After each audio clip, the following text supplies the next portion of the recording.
కథ మొత్తం మార్చగలవు, నీ నామముకే మహిమంతా తెచ్చుకొందువు.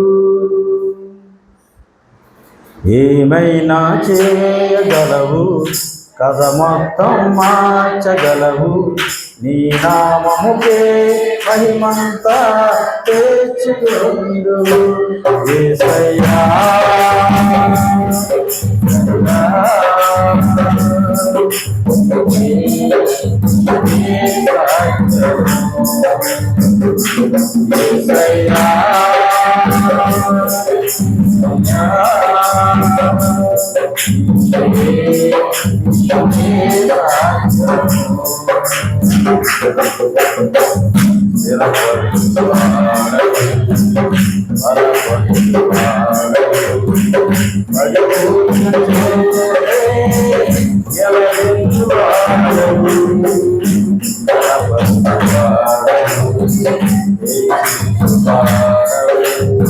మా పక్షము నిలచి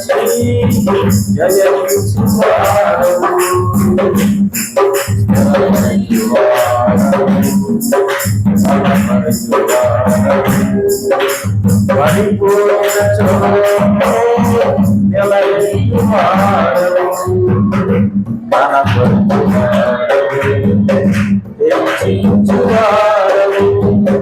మా పక్షము నిలచి జయించువాడవు. ఏమైనా చేయగలవు, కథ మొత్తం మార్చగలవు, నీ నామముకే మహిమంతా తెచ్చుకొందువు. ఏమైనా చేయగలవు, కథ మొత్తం మార్చగలవు, నీ నామముకే మహిమంతా తెచ్చుకొందువు. యేసయ్యా యేసయ్యా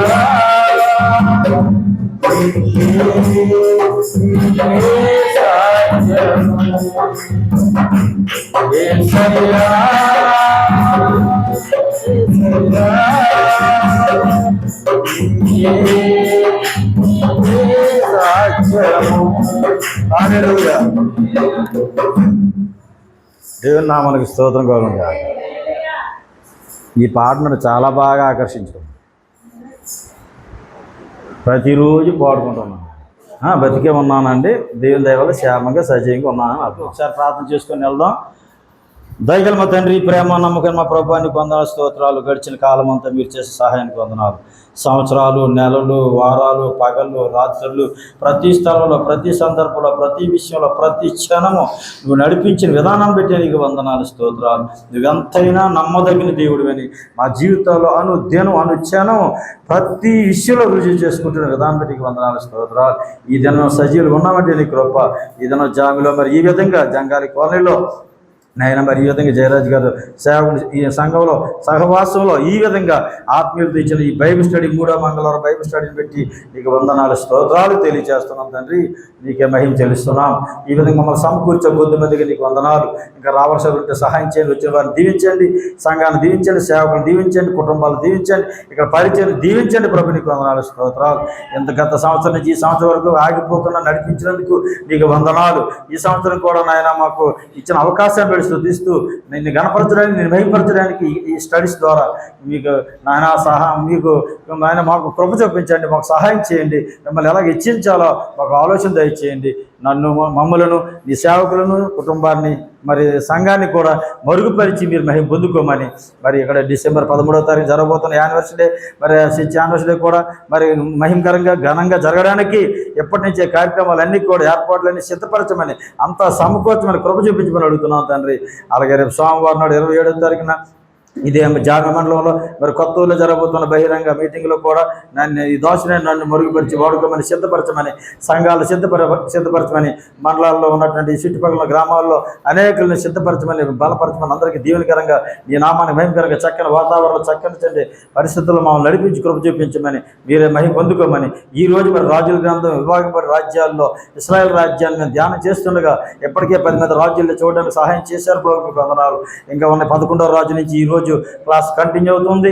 మీ పరిశుద్ధాత్మ ద్వారా మాకు నడిపి సహాయం దయచేయమని, మమ్మల్ని మరుగుపరిచి మీరు మహిమ పొందుకోమని, సంపూర్ణ సంతోషం, సంపూర్ణ సమాధానం, సంపూర్ణ నెమ్మది నీ సన్నిధిలో ఉందన్నట్టు వాక్యాన్ని నెరవేర్చి, నా జనులు ఎన్నడూ సిగ్గు నొందరు అన్న వాక్యాన్ని మా పట్ల నెరవేర్చమని, కృప చూపించి మీరు మహిమ పొందుకోమని, మా ప్రభువు రక్షకుడైన యేసుక్రీస్తు వారి పరిశుద్ధ నామాన్ని బట్టి స్తుతించి ప్రార్థించి బతిమలాడి వినయపూర్వకంగా అడుగుచున్నాం తండ్రి.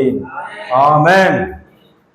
ఓకే, దేవుని దగ్గర పెట్టి జూలై, ఆగస్టు, సెప్టెంబరు, అక్టోబర్, ఇంచుమించు అక్టోబర్ కదా ఎండింగ్కి వచ్చాయి ఇవాళ 21. ఈ 4 నెలలు చాలా విపరీతమైనటువంటి ప్రయాసపడ్డాను. ఈ 4 నెలలు కూడా చాలా శ్రమ, శారీరక శ్రమ, మరి నేను కుటుంబం అంతా కూడా చాలా శ్రమ, మా ప్రయాస అంటే ప్రయాణాలు కానీ, మరి ఈ విధంగా మా యొక్క కొన్ని ప్రయత్నాలు కానీ చాలా ఎక్కువ కష్టపడాల్సి వచ్చింది నేను, మా ఇంటి వారు కూడా. కాబట్టి ఇది కొద్ది దేవుడి పరిచర్యలో కొన్ని మీటింగులకి వెళ్ళలేకపోయాను ఈ 4 నెలలు కూడా. మరి జూమ్లో, యూట్యూబ్లో మాట్లాడాను కానీ జూమ్లో మరి బైబిల్ స్టడీస్ కొన్ని వెళ్ళలేకపోయాం. మరి లాస్ట్ టైం కూడా ఇక్కడ బైబిల్ స్టడీ రాలేకపోయాను అనుకుంటాను. కాబట్టి ఈ విధుల ప్రభుత్వం క్షమించింది కాక ఈ 4 నెలల్లో దేవుడు అద్భుతం ఏంటంటే మహాకృప చూపించారు. మాకు కొవ్వూరు, రాజమండ్రి దగ్గర కొవ్వూరులో అక్కడ కుటుంబం అంతా వెళ్ళి బైబిల్ అక్కడ కూడా నేను వాక్య పరిచయం చేయడం, కుటుంబం అంతా వెళ్ళి కూడా చిన్నపిల్లల దగ్గర నుంచి వృద్ధురాల వరకు అక్క వరకు కూడా సాక్షి ఇవ్వడానికి, అక్కడ దేవుని అయిపరచడానికి. అలాగే ఆగస్టులో మా రాజమండ్రిలో మా ఫంక్షను, మా మనవరాలు పుట్టినరోజున అక్కడ ఫంక్షను, కొవ్వూరులో ఫంక్షను, రాజమండ్రిలో ఫంక్షను, అక్కడ 2 ప్రేమిందులు. అలాగే మనకు సెప్టెంబర్ 5వ తారీఖు ఇక్కడ జామిలో కూడా బావగారి తాలూకా జ్ఞాపకార్థ కూడా రోజు మీరు అందరూ సహాయం చేశారు. ఇక్కడ కూడా జ్ఞాపకార్థ కూడా మరి ప్రేమ జరగడానికి, ప్రార్థన జరగడానికి. ఆ రీతిగా మరి వైజాగ్లో పోయిన సెప్టెంబర్ 20వ తారీఖున గృహప్రవేశం, కొత్త ఇల్లు తీసుకోవడం వల్ల, ఆ ఇల్లు కొనడం వల్ల దానికి పనులు చేయించడం, పనులు మరి గృహప్రవేశం అవ్వడం, ఇదంతా కూడా అక్కడ ప్రేమ జరగడం. ఇలాగా రాజమండ్రి, మరి ఇక్కడ జామి, వైజాగ్, ఈ 3 ప్రాంతాల్లో మాకున్న ఆత్మీయులు, సంఘాలు, సేవకులు బాగా సహకరించారు, ప్రార్థించారు. మీకు అందరినీ దేవుడు దీవించిన గాక. నన్ను, నా కుటుంబాన్ని, మరి మా యొక్క కార్లు, బళ్ళు, చంటిబిడ్డ మొదలుకొని రుద్రాల వరకు అందరూ కూడా మమ్మల్ని బలంగా వాడుకున్నాడు. ఎవరికి ఎటువంటి బలహీనత లేకుండా అంతా దేవుడు సాయం చేశాడు. మళ్ళీ ఈరోజు రాజమండ్రి మా పెద్ద అబ్బాయి కుటుంబం మళ్ళీ తిరిగి వెళ్ళిపోతుంది. కాబట్టి ఇంతవరకు అందరూ కలిసే ఉన్నాం. మరి దేవుడు ఎంతవరకు చాలా గొప్ప కార్యాలు ఈ 3 నెలలు మా పట్ల, నా కుటుంబం పట్ల చేశారు. నూతన కార్యాలు, అనేక అద్భుతాలు చేశారు, బలపరిచారు. దీన్ని బట్టి ప్రభువుకి మహిమ చెల్లిస్తున్నాను. మీరు అందరూ చేసిన ప్రార్థనకి దేవుడు మిమ్మల్ని బహుగా దీవించిన గాక. మీకు మ్యాప్లో చూపించడం జరిగింది. ఇశ్రాయేల్ రాజ్యం ఎక్కడ ఉందో మీకు రెడ్డింగ్తో రౌండప్ చేశాను. మ్యాప్లో మీరు గత కాలంలో మీరు చూశారు. మ్యాప్ ఇప్పుడు మర్చిపోకండి, ఈ బైబిల్ వెనకాల ఉంటుంది. ఇది మొత్తం బైబిల్ యొక్క మ్యాపు. పాత నిబంధనలు కానీ కొత్త నిబంధనలు కానీ అర్థం అవ్వాలి అంటే ఇదే కావాలి, ఇది తెలియాలి. ఈ మ్యాప్ తెలియకపోతే బైబిల్ అర్థం చేసుకోవడం చాలా కష్టం, చరిత్ర అర్థం కాదు. కాబట్టి ఇదే భూభాగం, ఇది మధ్యధర సముద్రం. మధ్యధర సముద్రం తూర్పు ఉన్నది కనాన్ దేశం, ఇదే ఇజ్రాయెల్ దేశం, ఇదే అబ్రహాంకి ఇచ్చిన వాగ్దాన దేశం. ఈ దేశంలోనే ఈ మధ్యధర సముద్రం కింద ఐగుప్తు దేశం, అలాగే మధ్యధర సముద్రం పైన రోము, ఈ పక్కన గ్రీక్ ఉంటుంది ఇంకా పైన. ఆ పక్కన అలా తూర్పుకి వెళ్ళిపోతే బబులోన్, ఇంకా పార్సిక్ రాజ్యం, అస్సూర్ రాజ్యం. ఆ తర్వాత ఇంకా అలాగే మన తూర్పుకి వెళ్ళిపోతే పాకిస్తాన్, ఆ తర్వాత ఆఫ్ఘనిస్తాన్, తర్వాత ఇండియా, మనమే. ఇలా మన దేశం ఇటు ఉంటుంది. అంటే ఈ విధంగా ఆసియా ఖండం, ఈ విధంగా పైకేమో ఐరోపా ఖండం, కిందకేమో ఆఫ్రికా ఖండం. మొత్తం 3 ఖండాలకు మధ్యన ఉన్నదే ఇజ్రాయెల్ దేశం. ఈ ఇజ్రాయెల్ దేశం ఒకప్పుడు కనాన్ దేశం. ఈ కనాన్ దేశాన్ని అబ్రాహాం సంతానానికి దేవుడు ఇచ్చేసాడు. ఇప్పుడు యెహోషువ కాలంలో ఇచ్చేసాడు. ఇచ్చేసిన తర్వాత వాళ్ళు రాజులుగా ఎన్నుకొని ఐక్యరాజులుగా పరిపాలించారు. గత చరిత్ర అంతా జ్ఞాపం చేస్తున్నాను మీకు. మొట్టమొదటి రాజు సౌలు రాజు ఇశ్రాయేల్ 12 గోత్రాలు పరిపాలించాడు. ఆ తర్వాత దావీదు వచ్చాడు, ఇశ్రాయేల్ 12 గోత్రాలు పరిపాలించాడు. ఆ తర్వాత ఆయన కొడుకు సొలొమోను వచ్చాడు, మొత్తం ఇశ్రాయేల్ 12 గోత్రాలు పరిపాలించాడు. సొలొమోను చివరిలో దేవుడు మరి కోప్పడి సొలొమోను మీద, సొలొమోను నీ రాజ్యాన్ని 2 ముక్కలు చేస్తున్నాను, కాబట్టి నీ గోత్రానికి, బెన్యామీను గోత్రానికి యోధా రాజ్యం ఇస్తాను, మిగతా 10 గోత్రాలు వేరైపోతాయని చెప్పేశాడు. సొలొమోను ఆకారంలో ఆ రకంగా జరిగింది. సొలొమోను చనిపోయాడు, ఆయన కొడుకు రెహబాము ఈ యోధా మీద రాజు అయ్యాడు. వీళ్ళు 20 మంది రాజులు పరిపాలించారు. క్రీస్తు పూర్వం 930లో విడిపోయారు వీళ్ళు. 586 వరకు యోధా రాజ్యం పరిపాలించింది. ఇక్కడ క్రీస్తు పూర్వం 930లో ఇశ్రాయేల్ 10 గోత్రాల వారు రాజ్యాన్ని స్థాపన చేసుకున్నారు. 722 వరకు, 932 నుంచి 722 వరకు కూడా ఈ ఇశ్రాయేల్ రాజ్యం పరిపాలించడం జరిగింది. దీన్ని ఉత్తర రాజ్యం అంటారు, ఇశ్రాయేల్ రాజ్యం అంటారు. ఇది 10 గోత్రాలు. ఇది యోధా రాజ్యం అంటారు, దక్షిణ రాజ్యం అంటారు. ఇది 2 గోత్రాలు. మొత్తం 12 గోత్రాలు ఈ విధంగా కార్యక్రమం నడుస్తుంది. ఇప్పుడు మనం స్టడీ చేసింది గత వారంలో ఇశ్రాయేల్ రాజ్యం గురించి ముందు చూస్తున్నాం. ఈ రాజ్యం అయిన తర్వాత ఇలా చరిత్ర కంప్లీట్ అయిన తర్వాత అప్పుడు యోధా రాజ్యానికి మనం వస్తాం. అయితే ఇశ్రాయేల్ రాజ్య పరిస్థితి ఎలాగ ఉందో ఒకసారి చూస్తున్నాం. 930 నుంచి 722 వరకు కూడా ఈ జరుగుతున్నటువంటి ఈ పీరియడ్లో ఎంతమంది రాజులు పరిపాలించారు అనుకున్నాం మనం? 19 మంది రాజులు పరిపాలించారు ఈ రాజ్యాన్ని. వీళ్ళకి మరి ప్రవక్తలు కూడా ఉన్నారు. మరి ఇంచుమించు 14 మంది ప్రవక్తలు ఉంటారు. 92 ప్రవక్తలు పేర్లు ఉన్న వాళ్ళు ఉంటారు. ఇంచుమించు మిగతా 5 కూడా పేరు లేని ప్రవక్తలు కూడా ఉంటారు. మొత్తం 14 మంది ప్రవక్తలు. ఇందులో రైటర్స్ ఉన్నారు, రచయితలు, నాన్ రైటర్స్ కూడా ఉన్నారు, గ్రంథాలు రాయలేని వారు కూడా ఉన్నారు. అంటే ఇప్పుడు ఇశ్రాయేల్ రాజ్యంలో ఈ రాజ్యంలో 19 మంది రాజులు పరిపాలించారు. ఎన్ని రాజ కుటుంబాలు పరిపాలించాయి అనుకున్నాం మనం? 9 రాజ కుటుంబాలు. ఈ 19 మంది రాజులు కూడా 9 రాజ కుటుంబాలు పరిపాలించే ఈ రాజ్యాన్ని. వీళ్ళకి ప్రవక్తలు ఉన్నారు. వీళ్ళకి ప్రవక్తలు చెప్పేవారు. చెప్పిన ఈ రాజులు లక్ష్య పెట్టేవారు కాదు. దేవుడు క్రీస్తుపూర్వం 930 నుంచి 722 వరకు అంటే ఇంచుమించు 200 సంవత్సరాలు సుమారు వాళ్ళు ఓర్చుకున్నాడు. 200 సంవత్సరాలు ఓర్చుకొని చివరికి వీళ్ళని తీసుకెళ్ళి అశ్షూరును చూసారా, ఆ అశ్షూరు చెరకు అప్పగించాడు. అయితే ఇందులో ఏ రాజకాలంలో ఎవరు ఎలా ప్రవర్తించారు బైబిల్లో మనకు రాశాడు కనుక ఒక్కొక్కరిని మనం ఇప్పటికే 10 మంది రాజులు చూసుకుంటూ వచ్చాం. ఈ మొదటి రాజు యెరోబాము దగ్గర నుంచి, ఆ తర్వాత వచ్చినటువంటి ఆయన కుమారుడు నాదాబు, ఆ తర్వాత 3వ రాజు బయస్సా, 4వ రాజు యాలా, 5వ రాజు జిమ్రి, 6వ రాజు ఒమ్రి, 7వ రాజు అహాబు, 8వ రాజు అహజ్యా, 9వ రాజు యెహోరాము, 10వ రాజు యెహూ. ఈ విధంగా 10 మంది రాజుల్ని ఇశ్రాయేలు ప్రాంతంలో వాళ్ళు పరిపాలించినట్టుగా మనం చూసాం. ఈ 10 మంది రాజులు కూడా ఇంచుమించు 4 రాజు కుటుంబాలు అయిపోయి 5వ రాజు కుటుంబానికి వచ్చాడు యెహూ.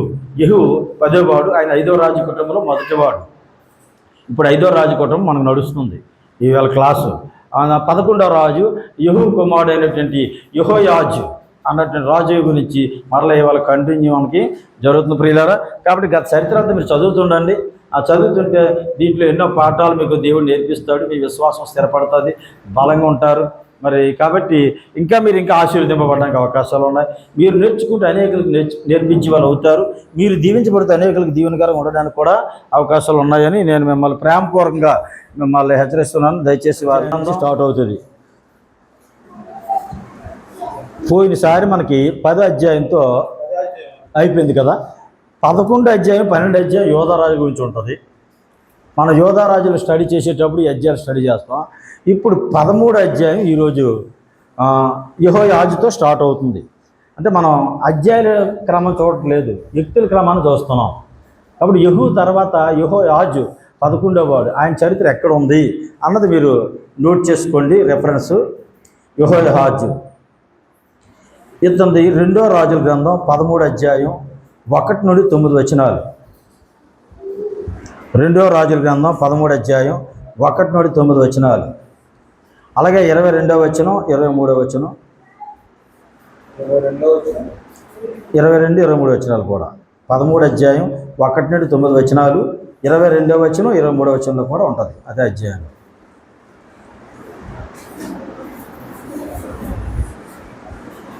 ఈయన యెహోయాహాజు. ఇతని తండ్రి పేరు ఎవరు?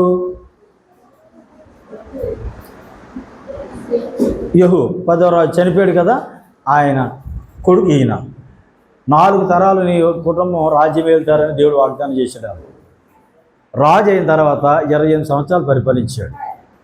ఆ 28 సంవత్సరాల పరిపాలనలో యెహూ ఏం చేశాడు? ఆహాబు కుటుంబీకులు నిర్మూలన చేశాడు. నువ్వు ఆహాబు కుటుంబీకులు నిర్మూలన చేశావు, వండర్ఫుల్. ఇక రెండోది బయలుదేవతారాధన కూడా నువ్వు నిర్మూలన చేశావు, వెరీ గుడ్. నీలో ఈ మంచి లక్షణాలు ఉన్నాయి కనుక నీ తరం వారు, నీ సంతతి వారు 4 తరాల వారు రాజులుగా ఏలుతారని దేవుడు వాగ్దానం చేశాడు. అందుకొరకు ఇప్పుడు యెహూ మరణించినట్లే యెహోయాహాజు, ఆయన కుమారుడు అయినటువంటి యెహోయాహాజు రాజు అయ్యాడు. ఈయన 15 సంవత్సరాలు పరిపాలించాడు యెహోయాహాజు. తండ్రి పేరు యెహూ. ఈయన కాలంలో యోధారాజు యోవాసు. యోధారాజులో యోవాసు అన్నవాడు 7వ వాడు. యెహోయాజు 11వ వాడు ఇశ్రాయేలు రాజుల్లో. యోవాసు యోధారాజు 7వ వాడు. ఇతని కాలంలో ప్రవక్త ఎలీషా. ఎలీషా. ఓకే, ఇప్పుడు ఈయన గురించి బైబిల్లో ఏముందో చూద్దాం. 3వ అధ్యాయం నుంచి చూద్దాం. యోధారాజు అయిన అహజ్య కుమారుడైన యోవాషు ఏలుబడిలో 23వ సంవత్సరం మందు యెహూ కుమారుడైన యెహోయాహాజు షోమ్రోనులో ఇశ్రాయేలు ఏలన ఆరంభించి 15 సంవత్సరములు ఏలును. ఇప్పుడు నేను చెప్పిన బయోడేటా సరిపోయిందా లేదా? యోవాషు ఏలుబడి 23వ సంవత్సరట. యెహూ కుమారుడు అంటే ఈయన యెహోయాహాజు. ఎక్కడ రాజు అయ్యాడు ఈయన? షోమ్రోనులో. వీళ్ళ రాజధానులు 3 అనుకున్నాం. ఫస్ట్ షెకెం, తర్వాత తిర్సా, తర్వాత షోమ్రోన్. వీళ్ళ రాజధానులు. ఓకే, ఇప్పుడు షోమ్రోన్లో వీళ్ళు ఉన్నారు. అయితే తర్వాత 2వ వచనం చూడండి. ఇతడు ఇశ్రాయేలు వారు పాపం చేయుటకు కారకుడగు నెబాతు కుమారుడైన యెరోబాము పాపములను విడివక అనుసరించుచు యెహోవా దృష్టికి చెడుతనం జరిగించెను. ఏం చెప్తున్నాడు? యెరోబాము చేసిన పాపం. ఏ యెరోబాము? మొదటి యెరోబాము. నెబాతు కుమారుడైన మొదటి యెరోబాము ఏంటి పాపం చేశాడు? విగ్రహారాధన పెట్టాడు. వాళ్ళ తాలూకు ఇజ్రాయెల్ రాజ్యంలో. వాటిని ఈ రాజు కూడా అనుసరించాడంట. అంటే మొదటి రాజు పెట్టినటువంటి విగ్రహారాధన ఈ 11వ రాజు కూడా తీయలేదు, సంస్కరణ చేయలేదు. దాన్నే ఫాలో అయిపోతున్నాడు.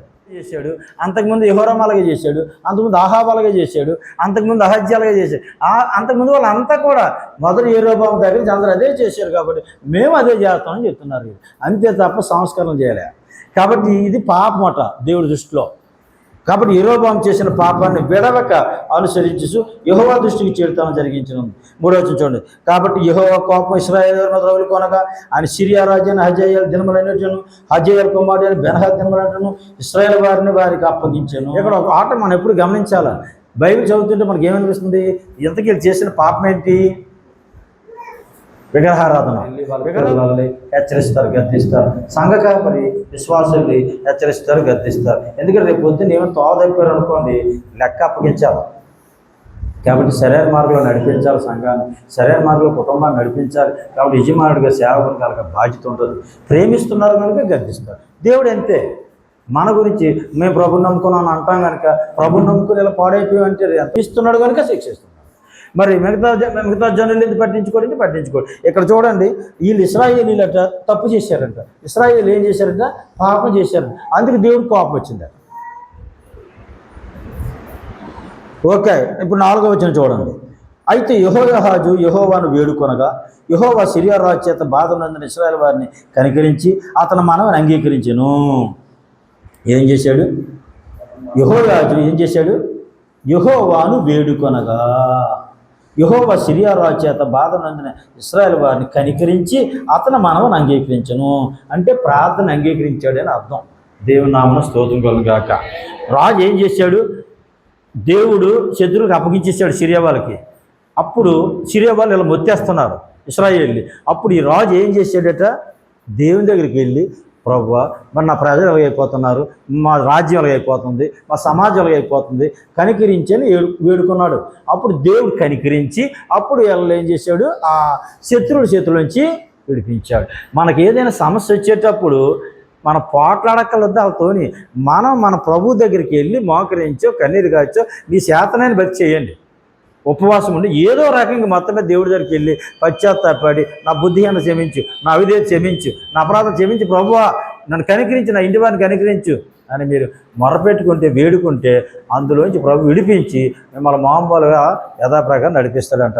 దేవుని నామమున స్తోత్రం కలుగును గాక. ఇక నెక్స్ట్ అలాగే అన్ని వచనాలు కాదు కానీ అలాగే 7వ వచనం ఒకసారి చూడండి.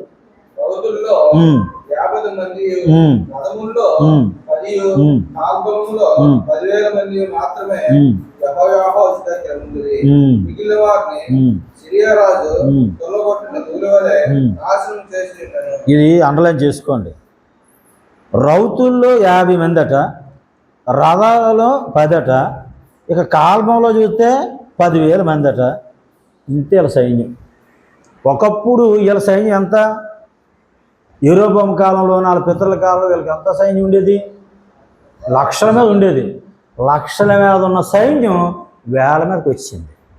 10,000 మంది ఉన్నారట వీళ్ళకి. అంటే మిగతా వాళ్ళందరినీ ఏం చేసినట్టే సిరియా రాజు దొల్లగొట్టిన ధూళి వలె రాసిన చేశారు. అక్కడ దొల్లగొట్టిన ధూళి ఎలా రేగుతుందో అలా దొల్లగొట్టి తీసిపోయాడట ఈ ఇశ్రాయేల్ రాజ్యంలో ఉన్నటువంటి వాళ్ళ తాలూకా ప్రజల్ని. దేవుని ప్రజలు, అబ్రాహాం సంతానాన్ని. అంటే మనం తప్పు చేస్తే, దేవుని ప్రజలు తప్పు చేస్తే దేవుడు ఏ రకమైన పనిష్మెంట్లు ఇస్తాడో అర్థం అవుతుంది కదా మనకి. ఓకే, ఇంకా మనం అలాగ అయిపోయింది. ఏంటి 9వ వచనం చూడండి.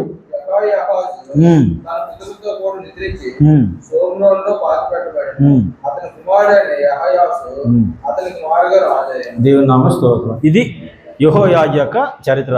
యెహోయాజు బయోడేటా మీరు అలా రాసుకోవాలి. యెహోయాజు తండ్రి పేరు యెహూ. ఆయన పరిపాలన 15 సంవత్సరాలు. ఆయన షోమ్రోన్లో రాజుగా పరిపాలించాడు. ఆయన కాలంలో యోధారాజు యోవాసు, ఆయన కాలంలో ప్రవక్త ఎలీషా. అయితే ఎలీషా ప్రవక్తకి ఈయనకి అక్కడ డీలింగ్స్ ఉన్నట్టు మనకు కనపడదు, కానీ ప్రవక్త మాత్రం ఎలీషా ఉన్నాడు. ఈయన కాలంలో శత్రువులు ఎవరు? సిరియా వారు. ఈయన కాలంలో శ్రమ వచ్చేటప్పుడు ఏం చేశాడు రాజు? దేవుని దగ్గరికి వెళ్ళి వేడుకున్నాడు. అందువల్ల ఆశాసమే మిగిలింది, లేకపోతే మొత్తం తీసేసిపోతుంది. దేవునికి పక్షపాతం ఉండదండి. అంటాడు, మా అబ్రాము, మా ఇస్సాకు, మా యాకోబు, మా ఇశ్రాయేలీలు, మా జయరాజు గారు, మా సంతోష్ గారు, మా తాలకా ఇచ్చినట్టుగా దేవుడు మిగతా జాతులు ఎవరిని శిక్షించలేదు. యెరూషలేమును శిక్షించినట్టుగా, యెహోవా మందిరాన్ని శిక్షించినట్టుగా, ఆళ్ళ దేవుడు ఆళ్ళ జనాన్ని, ఆళ్ళ మందిరాన్ని శిక్షించినట్టుగా ఏ జనాన్ని కూడా శిక్షించలేదు. మరి అండామాత ఎలాగంటాడైనా?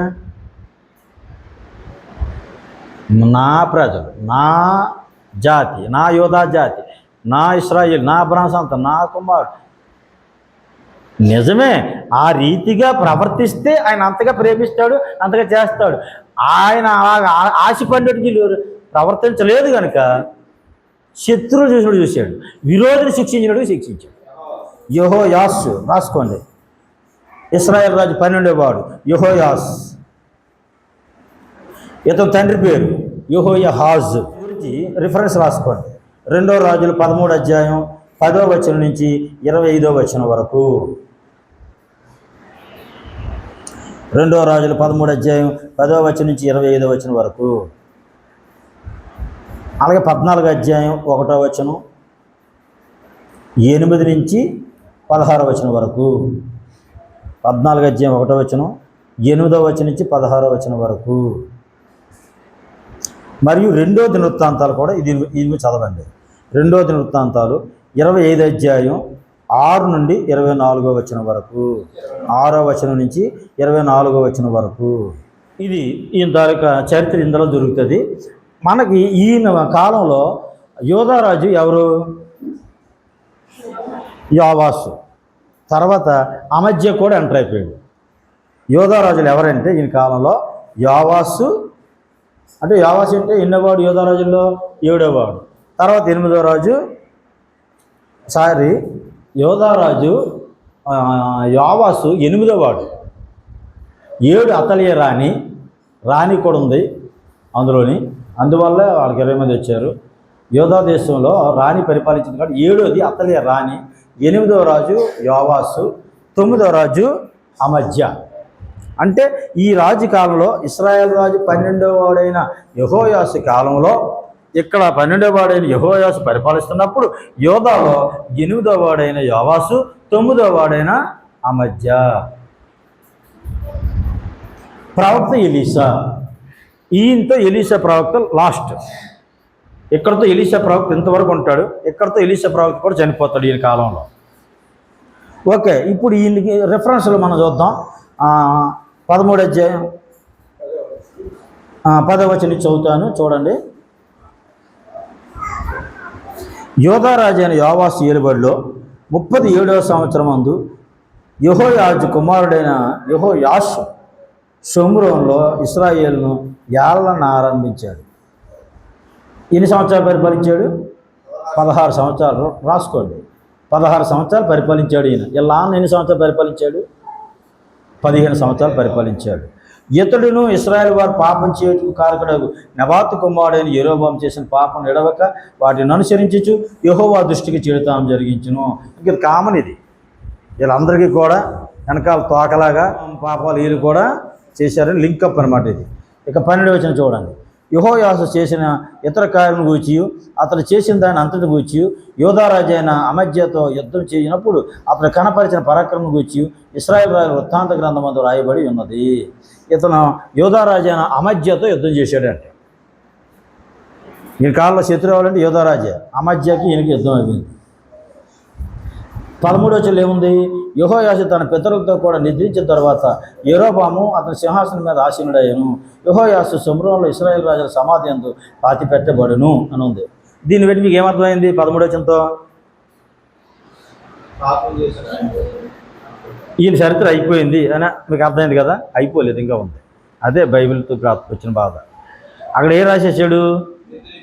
ఇతను నిద్రించేశాడు. ఈయన తర్వాత యెరోబాము రాజు అయిపోయినా కూడా చెప్పేశాడు. ఇప్పుడు మళ్ళీ చదివితే ఈయన గురించే ఉంటుంది. అందుకే ఇప్పుడు మళ్ళీ చదవాలి మనం. ఎక్కడి నుంచి చదవాలి? 14వ వచనం నుంచి కూడా ఇంక చరిత్ర ఉంది. అంటే ముందు చెప్పేసాడు ఈయన. గ్రంథకర్త ఏం చేశాడంటే ముందు చెప్పేసాడు ఈయన. ఆయన 14వ వచనం చూడండి. అంతటా ఎలీషా మరణకరమైన రోగం చేత పీడితుడై ఉండగా ఇశ్రాయేలు రాజు అయిన యెహోయాషు అతని యొద్దకు వచ్చి అతను చూచి కన్నీరు విడిచుచు, నా తండ్రి, నా తండ్రి, ఇశ్రాయేలు వారికి రథమును రౌతులు నీవే అని ఏడ్చాను. ఏం జరుగుతుంది ఇక్కడ? ఎలీషా ప్రవక్త మరణకరమైనటువంటి రోగంతో ఉన్నాడంట. చాలా అద్భుతమైనటువంటి ప్రసంగాలు ఉన్నాయండి ఇందులోని. మన జీవితకాలం ప్రసంగం చేసిన రాజుల గ్రంథాలు తరగవు. రాజుల గ్రంథాల్లో ఉన్న హిస్టరీ, రాజుల గ్రంథాల్లో, ప్రవక్తల గ్రంథాల్లో ఉన్నటువంటి ఎలాంటి వాడు అసలు? అద్భుతమైనటువంటి ప్రవక్త. ఏలియా కన్నా ఎక్కువ అద్భుతాలు చేశాడు. కానీ ఈయనకి ఏమొచ్చిందట? ఏ రాశాడు అక్కడ? రోగమా? ఎలీషా ప్రవక్తకు రోగమా? పాస్టర్ గారికి రోగమా? అంత పెద్ద పాస్టర్ గారు ఆయన అంత పెద్ద పండితుడు, ఆయన అంత పెద్ద బైబిల్ టీచర్, అంత పెద్ద రచయిత, అంత పెద్ద సాంగ్, మంచి సింగర్, ఆయన మంచి గాయకుడు, మంచి వాయిద్యకారుడు, గొప్ప పరిచారకుడు, యేసుక్రీస్తు కోసం గొప్ప ధనాన్నిచ్చి మందిరాలు కట్టించాడు. ఆయనకు రోగమా? వస్తుంది రోగం. ఎలీషాకి ఎలాంటి రోగం వచ్చిందట? మరణకరమైన రోగం. మామూలు రోగం కాదు, బీపీ షుగర్లు కాదు, ఇక మరణించవలసిన రోగం వచ్చింది ఎలీషా ప్రవక్తకి. ఏం పాపం చేశాడంట? పాపం చెయ్యక్కర్లేదండి. పాపం చేస్తే అలాగే వస్తుంది. పరీక్ష కూడా వస్తుంటాయి మనకి, విశ్వాస పరీక్షకి. ఓకే, ఈ విషయాన్ని మనం ఇప్పుడు రాజు వచ్చి ఏం చేస్తున్నాడు? యెహోయాషు అందరికి వచ్చి ఏడుస్తున్నాడు. ప్రవక్తను చూసి ఏమన్నాడు? తండ్రి, నా తండ్రి, ఇశ్రాయేలు వారికి రథమును రౌతులు నీవే అని ఏడ్చాను. ఒకప్పుడు ఈయన ఏడ్చాడు. ఎవరు? ఎలీషా ప్రవక్త. ఏలియా వెళ్ళిపోతుండగా ఆ 2వ రాజుల గ్రంథం 2వ అధ్యాయంలో ఆయన్ని అగ్నిరథాలు తీసుకెళ్ళిపోతుండగా అక్కడ ఏడ్చాడు. ఎవరు? ఇదే మాట వాడాడు ఈయన ఎలీషా. నా తండ్రి, ఇశ్రాయేలు వారికి రథములను రౌతులను నీవే అని ఏలియా గురించి ఏడ్చాడు ఈయన ఎలీషా. ఇప్పుడు ఎలీషా గురించి ఏడుస్తున్నాడు రాజు యెహోయాషు 12వ రాజు. యెహోయాషు కుమారుడైన యెహోయాషు ఏడుస్తున్నాడు. ఇతను చూసి, నీలాంటి ప్రవక్తకి, నీలాంటి సేవకుడికి ఈ రోగమా అని ఏడుస్తున్నాడు. నువ్వు ఇశ్రాయేలుకి ఎలాంటి వాడివి? నువ్వే రౌతులు, నువ్వే రథములు, నువ్వే సర్వం, నువ్వే దేవుడి తర్వాత నువ్వే, అలాంటి ప్రవక్త నువ్వు అని ఏడుస్తున్నాడు. 15వ వచనం. అందుకు ఎలీషా, నీవు వింటిని బాణము తీసుకోమని అతనితో చెప్పగా అతను వింటిని బాణము తీసుకున్నాను. మరణకరమైనటువంటి వ్యాధితో ఉన్నప్పుడు కూడా, మంచం మీద ఉన్నప్పుడు కూడా ప్రవక్త తలకు అభిషేకం పోదు. ఇక్కడ ఏం చెప్తున్నాడు తర్వాత చూడండి. 16వ వచనం. నీ చెయ్యి వింటి మీద ఉంచమని అతను ఇశ్రాయేలు రాజుతో చెప్పగా అతను తన చెయ్యి వింటి మీద ఉంచినప్పుడు ఎలీషా తన చేతులు రాజు చేతుల మీద వేసి తూర్పు వైపున ఉన్న కిటికీని విప్పమని చెప్పగా అతడు విప్పెను. అప్పుడు ఎలీషా బాణం వేయమని చెప్పగా అతడు బాణం వేసెను. అతడు, ఇది యెహోవా రక్షణ బాణం. ఏ బాణం ఇది? యెహోవా రక్షణ బాణం. సిరియన్ల చేతుల్లోని మిమ్మల్ని రక్షించి బాణం. సిరియన్ల నాశనం అన్నట్టు నీవు అఫెకుల వారిని హతం చేయొచ్చు, అతడు చేయదు అని చెప్పి బాణను పట్టుకోమనగా అతడు పట్టుకొను. అంతటి అతడు ఇశ్రాయేలు రాజుతో నేల కొట్టమన్నప్పుడు అతడు 3 మార్లు కొట్టి మానెను. అందు నిమిత్తం దైవజనుడు అతని మీద కోపగించి, నీవు 5 మార్లైనా 6 మార్లైనా కొట్టిన ఎడల సిరియన్ల నాశనం వరకు నీవు వారిని హతం చేసి ఉందువు. అయితే ఇప్పుడు 3 మార్లు మాత్రమే సిరియన్లను ఓడించదు అని చెప్పాను. దేవుని స్తోత్రం కలుగును గాక. 19వ వచనంలో మంచి ప్రవచనం చెప్తున్నాడు. మంచం మీద ఉండే ఎలీషా ప్రవక్త మంచం మీద ఉన్నాడు, మరణకరమైన రోగంతో ఉన్నాడు. రాజు వెళ్ళి ఏడుస్తుంటే ప్రవక్త ఏమంటున్నాడు? అసలు నా గురించి పట్టించుకోక అబ్బాయిని వెళ్ళరా కమాన్ అన్నాడు. అంతే. బాణది అన్నాడు. ఆ బాణది ఆ కిటికీ ఓపెన్ చేయి అన్నాడు. కిటికీ ఓపెన్ చేయి బాణాలు అన్నాడు. ఏమంటే ఆ బాణం 3 సార్లు కొట్టి ఆపేశాడు. ఇట్లా కోపం వచ్చింది ప్రవక్తకి. ఒక 6 సార్లు కనీసం నువ్వు వేసి కొట్టుంటే నువ్వు మొత్తం సిరియాలు నీ శత్రువుల్ని మొత్తం జయించి ఉండేవాడు. 3 సార్లు కొట్టి మానేసావు, నువ్వు ముమ్మారు మాత్రం నువ్వు జయిస్తావు సిరియా వాళ్ళే చెప్పాడు ప్రవచనం. ఇప్పుడు 21 వచనం చూడండి. తరువాత ఎలీషా మృతి పొందగా వారు అతన్ని సమాధిలో ఉంచిరి. ఎలీషా చనిపోయాడు. చనిపోయే ముందు కూడా ప్రవచనం చెప్పాడు. అంటే అభిషేకం అన్నది ఒక వ్యక్తికి రోగం ఉన్నంత మాత్రాన అభిషేకం పోదు. పాపం ఉంటేనే పోతుంది. రోగం ఉన్నంత మాత్రాన, పేదరికం ఉన్నంత మాత్రాన, చిరిగిపోయిన వస్త్రాలు వేసుకున్నంత మాత్రాన, తినడానికి తిండి లేకున్నంత మాత్రాన, నడుస్తున్నాడు కాళ్ళకి చెప్పులు కూడా తిరుగుతున్నాడు ప్రవక్త సేవకుడు, అయినా అభిషేకం పోదు. ఎలీషా మరణకరమైన రోగంతో ఉన్నప్పుడు కూడా అభిషేకం పోలేదు, ప్రవచించాడు. అంతేకాదు ఇంకొక అద్భుతం చూడండి. ఎలీషా మృతి పొందగా వారు అతని సమాధిలో ఉంచిరి. 1 సంవత్సరం గడిచిన తర్వాత మోయాబీయుల సైన్యము దేశం మీదకి వచ్చినప్పుడు కొందరు ఒక శవమును పాతిపెట్టుచు సైన్యములకు భయపడి ఆ శవమును ఎలీషాకు సమాధిలో ఉంచగా దింపిన ఆ శవము ఎలీషా శరీరములకు తగిలినప్పుడు అది తిరిగి బ్రతికి కాళ్ళు మోపి నిలిచెను. దేవుని నామమున స్తోత్రం కలుగుగాక. ఎక్కడైనా ఇలాంటి అద్భుతాలు చూసారా? అసలు విన్నారా? ప్రవక్త చచ్చిపోతే సమాధిలో పెట్టేశారు. సంవత్సరం అయిపోయింది. సంవత్సరం అయిపోయిన తర్వాత ఆ ప్రాంతంలో ఒక యుద్ధం జరుగుతుంది. ఆ యుద్ధంలో ఒక సైనికుడు చచ్చిపోయాడు. అందులో ఎవడు?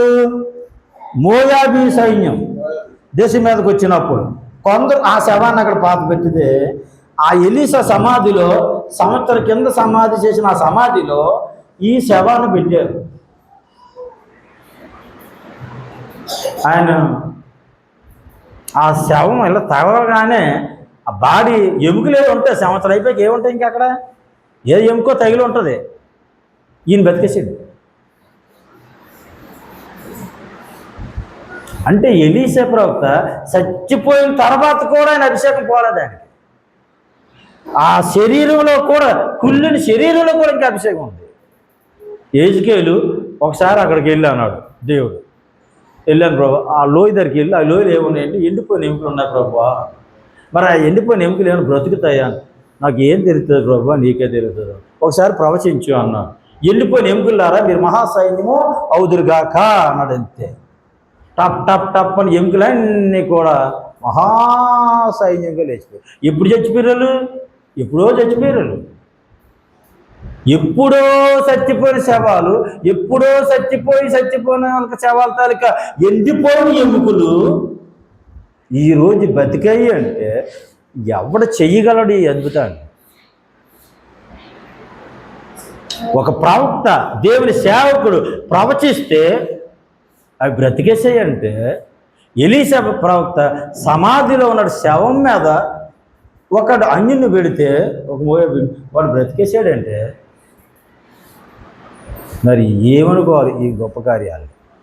కాబట్టి ప్రియులారా, అంటే ఎప్పుడు కూడా, అందుకే సేవకులు అభిషక్తులు ఎప్పుడు తక్కువగా అంచనా అయ్యేది. వాళ్ళు బ్రతికున్న సింహాలే, చచ్చిపోయిన సింహాలే వాళ్ళు. వాళ్ళ జీవితాల్లో ఓటం ఉండదు. కాబట్టి అభిషేకం ఎప్పుడు మన మీద ఉండాలి. పరిశుద్ధాత్మ శక్తి మనలో ఉంటుంది ఎప్పుడు కూడా. బాహ్యమైనటువంటి ఇప్పుడు చూడకండి. బాహ్యంగా ఆ మనుషులు బలహీనులు కావచ్చు, సేవకులు, కానీ అభిషేకం ఉంటుంది వాళ్ళ మీద. అది ఉన్నన్నాళ్ళు ఎవ్వరు ఏమీ చేయలేరు. శరీరాన్ని సంపొచ్చు కానీ ఆయన ఆత్మని ఏమీ చేయలేరు. అభిషేకాన్ని ఎవ్వరు తీసుకోలేరు. ఓకే, నెక్స్ట్ 22వ వచనం. యెహోయాజు దినములన్నీ ఏ అధ్యాయం చదువుతున్నాం మనం? 2వ రాజుల గ్రంథం 13వ అధ్యాయం 22వ వచనం. యెహోయాజు దినములన్నీ సిరియా రాజైన హజాయేలు ఇశ్రాయేలు వారిని బాధ పెట్టును, కానీ యెహోవా వారి మీద జాలిపడి వారిని దయించి అబ్రాహాము ఇస్సాకు యాకోబులతో తాను చేసి ఉన్న నా నిబంధనను బట్టి వారి ఎందు లక్ష్యము నిలిపి వారిని నాశనం చేయనొలక అప్పటికి తన సముఖంలో నుండి వారిని అంటే ఇప్పటికీ తన సముఖంలో నుండి వారిని వెళ్ళగొట్టక ఉండెను. సిరియా రాజు అయిన హజాయేలు మరణం కాగా అతడి కుమారుడైన బెన్హదదు అతని మారుగా రాజాయును. అంతటి యెహోయాజు కుమారుడైన యెహోయాసు హజాయేలు కుమారుడైన బెన్హదదు తన తండ్రి అయిన యెహోయాజు చేతిలో నుండి యుద్ధమంది పట్టుకున్న పట్టణంలో మరలా తీసుకొనెను. యెహోయాసు అతను ముమ్మారు జయించి ఇశ్రాయేల్ పట్టణములను మరలా వశపరుచుకొనెను. తెలిసి ఏం చెప్పాడు? నువ్వు ముమ్మారు సిరియాలు జయిస్తే చెప్పాడా? అదే జరిగింది. ప్రవక్త చనిపోయిన తర్వాత ప్రవక్త చనిపోతాడు కానీ ప్రవచనం చనిపోదు. సేవకుడు చనిపోతాడు కానీ సేవకుడు చెప్పినటువంటి ఆ ఆశీర్వాదాలు కానీ ఆ వాగ్దానాలు కానీ ఆ మాటలు కానీ చచ్చిపోవు. ఇప్పుడు ఎలీషా చనిపోయాడు కానీ ఎలీషా ప్రవచనం నిలబడిపోయింది. ఎలీషా ఏం చెప్పాడు ఆ రాజుతో యెహోయాసుతో? అదే జరిగింది.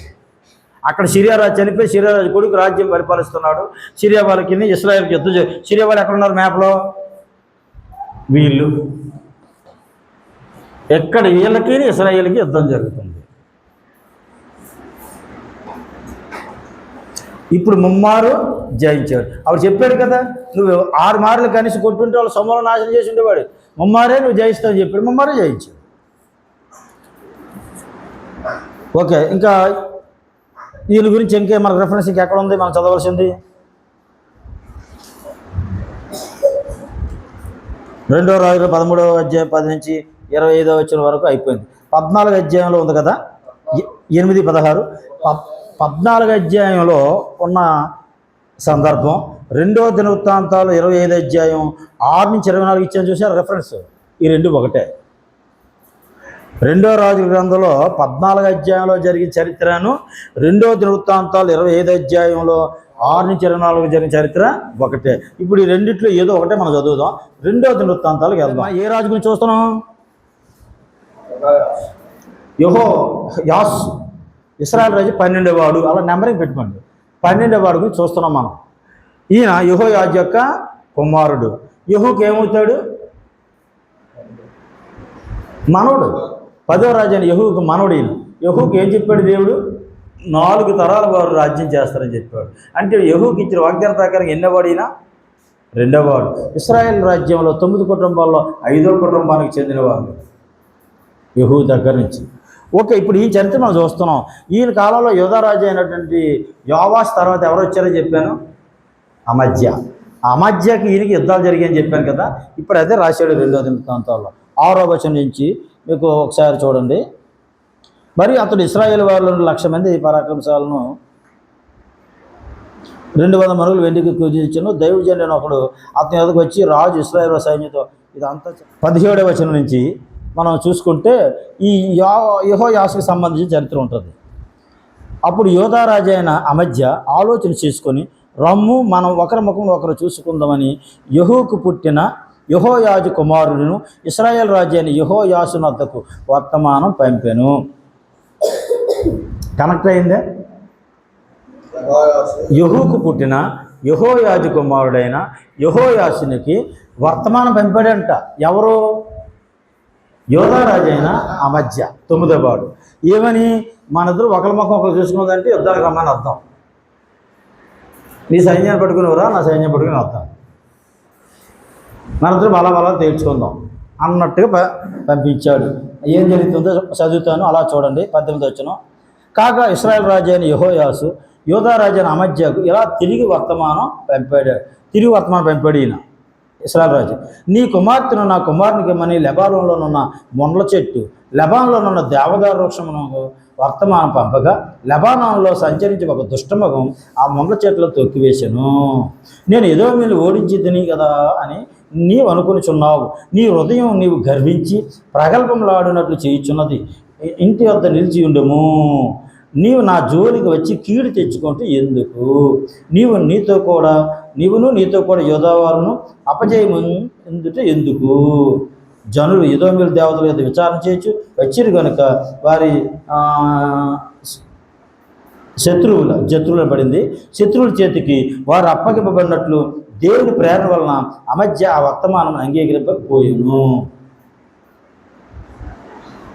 ఏమైంది? యోధా రాజు ఏమో ఇశ్రాయేల్ రాజు వర్తమానం పంపించాడు. ఈ కింద ఉన్న రాజు మీద ఉన్న రాజుకి వర్తమానం పంపించాడు. ఆయన ఏమన్నాడు తిరిగి? ఆయన ఒక క్వశ్చన్ వర్తమానం పంపించాడు. ఎందుకయ్యా ముండ్ల చెట్టు లాంటి నువ్వు దేవదారు వృక్షం లాంటి మా మీదకి వచ్చి పడతావు అని చెప్పి ఇలాగా వివాహ సంబంధాలు అడిగి ఒక ఉపమానం చెప్పి అనవసరంగా నా మీద కిందకి వస్తున్నావు, నీవు ఏదో మీరు జయించావన్నట్టు గర్వం నీలో ఉంది కాబట్టి నా మీదకి యుద్ధానికి వస్తున్నావు, వచ్చావంటే మీరు యోధా వాళ్ళు ఓడిపోతారు, ఎందుకు గొడవ కిందకు కాలు దూగుతున్నావు, నా మీద గొడవ కిందకు వస్తున్నావు అని తిరిగి వర్తమానం పెడితే ఆయన మాట వినలేదంట. ఎవరు? యోధా రాజు. ఏమైందో చూద్దాం. 21వ వచనం. ఇశ్రాయేల్ రాజ్యాన్ని యెహోయాషు బయలుదేరగా యోధా దేశంలో చేరిన బెత్మెషులు అతడు యోధా రాజ్యాన అమధ్య ఒకరిముఖం ఒకరు చూసుకునేది. యోధా వారు ఇశ్రాయేలు ఎదుట నిలవలేక ఊడిపోగా ప్రతి వాడు తన గుడారాన్ని పారిపోయిను. 22వ వచనం ఏముంది? ఎవరు పారిపోయారు? కాల్దువుని ఆయనే. కాల్దువుని యోధా రాజు అమధ్య ఓడిపోయాడు. ఇశ్రాయేల్ రాజు యెహోయాషు విజయం పొందాడు. ఇంకా కావాలంటే 24వ వచనం కూడా చూడండి. అతడు దేవుని మందిరంలో ఉభయదేవమున వద్దనున్న వెండంతయు బంగారమంతయు ఉపకరణయు రాజనగరం సొమ్మును కొడవబెట్టుబడి వారిని తీసుకొని సొమ్ములోనికి తిరిగి వెళ్ళాను. మొత్తం అంతా దోసుకెళ్ళిపోయాడు. అంటే యోధా రాజు అయిన అమధ్యతో ఇశ్రాయేల్ రాజు అయిన యెహోయాషుకి జరిగినటువంటి యుద్ధంలో ఎవరికి విజయం వచ్చింది? ఇశ్రాయేల్ రాజు అయిన యెహోయాషుకే దేవుడు విజయం ఇచ్చాడు. యుద్ధం గురించి బయట మళ్ళీ జ్ఞాపకం చేస్తున్నాను. 16 సంవత్సరాలు పరిపాలించాడు.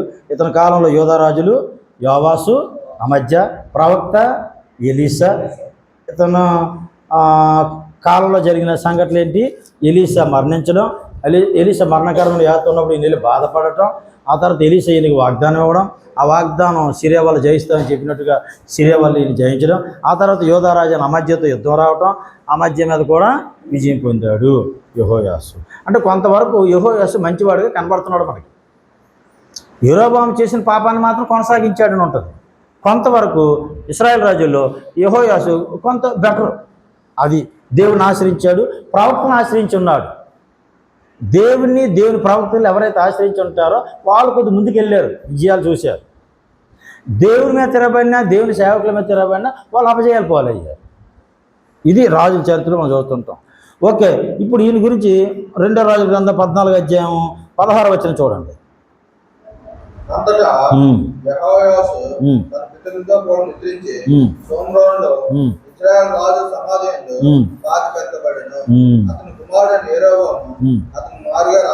దేవుని స్తోత్రం కలుగును గాక. దీంతో యెహోయాషు మరణించి ఇప్పుడు నెక్స్ట్ రాజు ఎవరు? యెరోబాము. మరలా ఇంకొక యెరోబాము ఈయన. ఈ రెండో యెరోబాము ఈయన. తండ్రి పేర్లు గుర్తుపెట్టుకోవాలా. ఈయన ఎవరు కుమారుడు? ఈయన ఇప్పుడు మనం ఏ రాజు గురించి చూసాం? యెహోయాషు. యెహోయాషు కుమారుడైన యెరోబాము ఈ 13వ వాడు ఇశ్రాయేలు రాజు. మొదటి యెరోబాము ఎవరు కుమారుడు? నెబాతు కుమారుడైన యెరోబాము. నెబాతు కుమారుడైన యెరోబాము మొదటి రాజుల గ్రంథం 11వ అధ్యాయంలో 26వ వచనం దగ్గర నుంచి ఉంటుంది అని స్టోరీ. ఇప్పుడు 2వ రాజుల గ్రంథంలో మనం ఇక్కడ చూస్తున్నటువంటి యెరోబాము రెండో యెరోబాము. ఈయన తండ్రి పేరు యెహోయాషు. ఈ ఇశ్రాయేలు రాజులో 2వ యెరోబాము ఎన్నోవాడు? 13వ వాడు. ఇప్పుడు ఈయన క్యారెక్టర్ని ఇప్పుడు నెక్స్ట్ మనం చూడబోతున్నాం. దేవుని నామానికి స్తోత్రం కలుగును గాక. అంటే ఇంతవరకు మనం చూసినటువంటి రాజులు, ఈరోజు మనం చూసిన రాజులు ఎవరు? యెహోయాజు 11వ వాడు, 2వ రాజు యెహోయాషు. ఇద్దరు చూసాం. వీళ్ళ కాలంతో మనకి ప్రవక్త ఎవరిది అయిపోయింది అనుకున్నాం? ఎలీషా ప్రవక్త తాలూకా పరిచర్య కూడా ఇక్కడితో అయిపోయింది.